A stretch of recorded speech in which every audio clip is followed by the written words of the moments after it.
नमस्कार दोस्तों, महाराष्ट्र में विधानसभा चुनाव का बिगुल बज चुका है। प्रदेश में एक चरण में चुनाव कराए जाएंगे।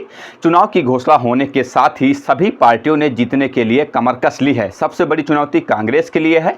हरियाणा चुनाव में जिस तरह माहौल बनने के बाद भी पार्टी को हार मिली, इसके बाद से कांग्रेस ने महाराष्ट्र चुनाव के लिए अपने मास्टर प्लान तैयार किए हैं। कांग्रेस महाराष्ट्र के मतदाताओं को लुभाने के लिए कर्नाटक की 5 गारंटी वाला तरीका अपना सकती है। इसी 5 गारंटी से कांग्रेस ने कर्नाटक में बीजेपी को हराया था। हरियाणा चुनाव में हार के बाद अब यही 5 गारंटी के दम पर कांग्रेस महाराष्ट्र में चुनाव लड़ सकती है।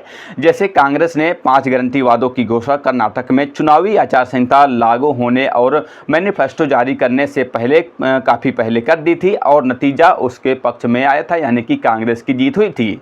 कुछ ऐसा ही कांग्रेस अब महाराष्ट्र में करने जा रही है। आइए जानते हैं आखिर ये 5 गारंटियां कौन कौन सी हैं। इसके तहत पहली है गृहलक्ष्मी, जिसके तहत घर की महिला प्रमुख को 2000 रुपए दिए जाएंगे। दूसरी योजना है इनकी गृह ज्योति, जिसके तहत बीपीएल यानी कि गरीबी रेखा से नीचे परिवार को 200 यूनिट तक बिजली मुफ्त में दिया जाएगा। और तीसरी है अन्न भाग, जिसके तहत बीपीएल परिवार को 10 किलो चावल दिए जाएंगे। और चौथी है शक्ति, जिसके तहत महिलाओं के लिए मुफ्त बस सेवा। और अंतिम है युवा निधि, जिसके तहत बेरोजगार ग्रेजुएट को 2 साल तक 3000 रुपए प्रति महीना और बेरोजगार डिप्लोमा धारकों को 1500 रुपए प्रति महीना दिया जाएगा। इसके अलावा कांग्रेस महाराष्ट्र चुनाव में एक अतिरिक्त विशेषता जाति जनगणना का वादा कर सकती है, ताकि जाति विभाजन से परे समुदायों को लुभाया जा सके और मतदाताओं को आश्वस्त किया जा सके कि कांग्रेस का दृष्टिकोण किसी भी समुदाय के मौजूदा हिस्से में प्रभावित किए गए बिना राज्य में व्याप्त कई कोटा विवादित को हल करना है। महाराष्ट्र के लिए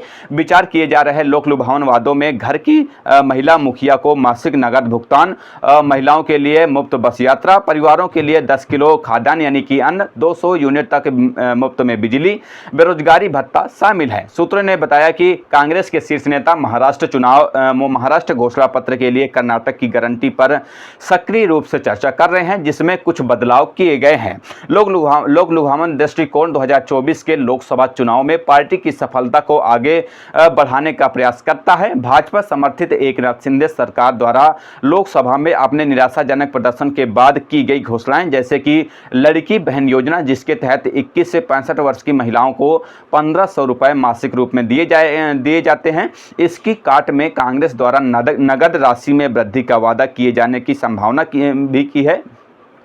कांग्रेस पार्टी 5 गारंटी का मास्टर प्लान सबसे पहले 2018 में लागू किया था, जिसकी वजह से छत्तीसगढ़, मध्य प्रदेश और राजस्थान में जीत दर्ज की थी। उसके बाद 2022 के हिमाचल प्रदेश चुनाव में इसी प्लान को अपनाया था, जिससे उसे काफी सफलता भी मिली थी। इसके बाद फिर कांग्रेस ने इसे कर्नाटक चुनाव में आजमाया, जहां उसने मई 2023 में भाजपा पर बड़ी जीत दर्ज की और उसी साल दिसंबर 2023 में तेलंगाना में भी इसी तरह के वादे किए गए।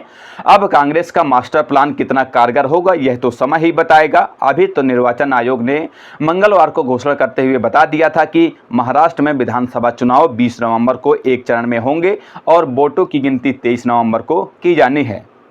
बहरहाल इस खबर पर इतना ही। मिलते हैं किसी नई खबर के साथ, तब तक के लिए बहुत बहुत धन्यवाद, शुक्रिया।